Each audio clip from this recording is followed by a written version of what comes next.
আসসালামু আলাইকুম। বাংলাদেশ বেতার, গোপালগঞ্জ। খবর পড়ছি শাহনাজ রেজা অ্যানি।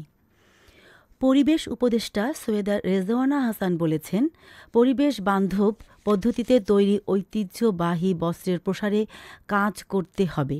গতকাল সন্ধ্যায় গুলশানের এজ ওয়াটার গ্যালারিতে মাহিন খানের বৈশাখী উৎসব crafting the many threads of cultural textiles প্রদর্শনীর উদ্বোধনী অনুষ্ঠানে তিনি একথা বলেন। পরিবেশ উপদেষ্টা বলেন, টেকসই উন্নয়নের সঙ্গে সাংস্কৃতিক ঐতিহ্য গভীরভাবে যুক্ত। আমাদের ঐতিহ্য সংরক্ষণ মানে পরিবেশ রক্ষা করা। সৈয়দা রেজওয়ানা হাসান ফ্যাশন ডিজাইনার মাহিন খানের উদ্যোগের প্রশংসা করে বলেন, এই প্রদর্শনী ডিজাইনারের সৃজনশীলতার পরিচয়। ফ্যাশন ডিজাইনার শুধু শিল্প নয়, এটি টেকসই ভবিষ্যতের পথও দেখাবে বলেও উল্লেখ করেন পরিবেশ উপদেষ্টা সৈয়দা রিজওয়ানা হাসান।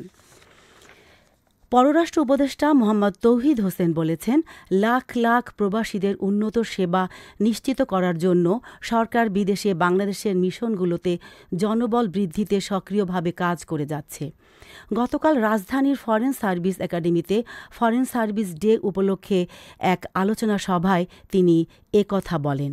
পররাষ্ট্র উপদেষ্টা বলেন, আমরা মানব সম্পদ বাড়ানোর প্রচেষ্টা শুরু করেছি, বিশেষ করে আমাদের কনসিউলার পদগুলোতে। আশা করছি এই প্রচেষ্টায় অন্তত আংশিক সাফল্য পাব। তিনি বলেন, বাংলাদেশি প্রবাসী কর্মীরা যেসব চ্যালেঞ্জের মুখোমুখি হন তার প্রায় ৮০% তাদের অভিবাসনের আগে দেশের ভেতরে এ বিষয়ে কার্যক্রম থেকে আসে, বাকি ২০% অভিবাসী দেশে ঘটে। তিনি আরও বলেন, সীমিত জনবল এবং লজিস্টিক সীমাবদ্ধতা সত্ত্বেও বাংলাদেশ মিশনগুলো বিশ্বব্যাপী ১ কোটিরও বেশি প্রবাসীকে পরিষেবা প্রদান করছে। মোহাম্মদ তৌহিদ হোসেন বলেন, সৌদি আরবে প্রায় ৩২ লাখ বাংলাদেশি বসবাস করছেন। একটি মিশনের ৫০ জন কর্মকর্তা কিভাবে এত বিপুল সংখ্যক মানুষের সমস্যা সামাল দিতে পারেন?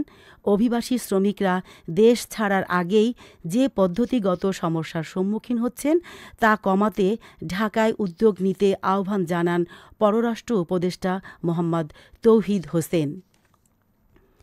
মাদারীপুর থেকে ইতালিগামী অর্ধশতাধিক যুবক লিবিয়ায় আটকে পড়ার ঘটনায় জেলা পুলিশ প্রশাসন সর্বোচ্চ গুরুত্ব দিয়ে কাজ করছে।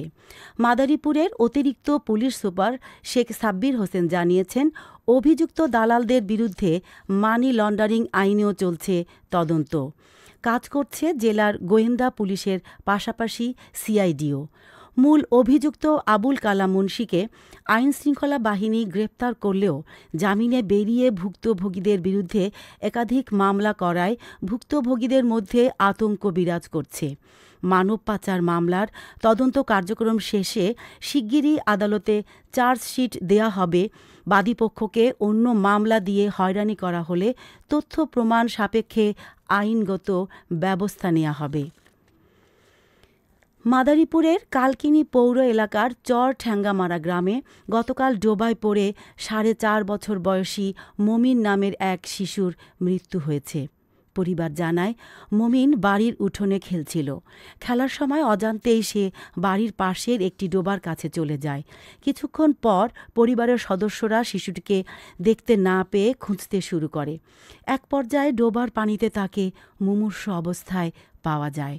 এ সময় শিশুকে উদ্ধার করে কালকিনি উপজেলা স্বাস্থ্য কমপ্লেক্সে নিয়ে গেলে কর্তব্যরত চিকিৎসক তাকে মৃত বলে ঘোষণা করেন। এবারে কৃষি সংবাদ।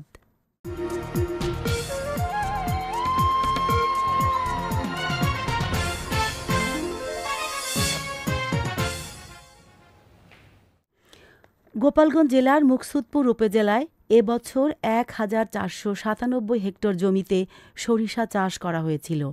এসব জমি থেকে এবছর কৃষকেরা ২,০০৬ মেট্রিক টন সরিষা উৎপাদন করেছেন বলে জানিয়েছেন উপজেলা কৃষি বিভাগ। খেলার খবর ফুটবল।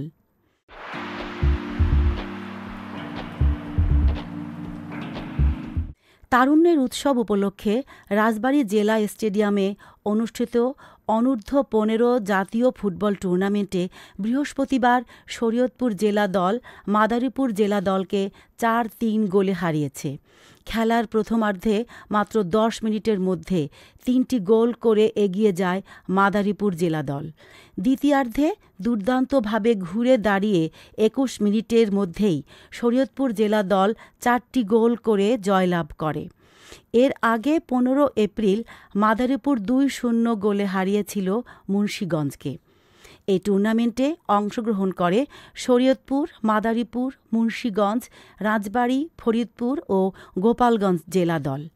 টুর্নামেন্টের পরবর্তী ম্যাচে মুখোমুখি হবে শরীয়তপুর ও মুন্সিগঞ্জ জেলা দল। সবশেষে আবহাওয়া।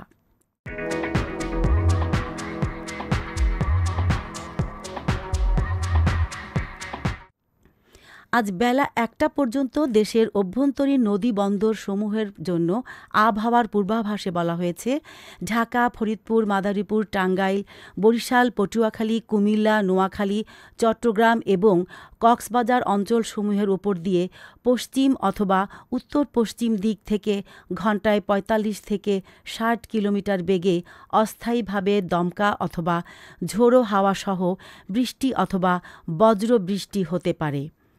এসব এলাকার নদীবন্দরসমূহকে ১ নম্বর সতর্ক সংকেত দেখাতে বলা হয়েছে। খবর শেষ হলো। আমাদের পরবর্তী খবর প্রচারিত হবে আগামীকাল সকাল ৮টা ৩০ মিনিটে বাংলায়।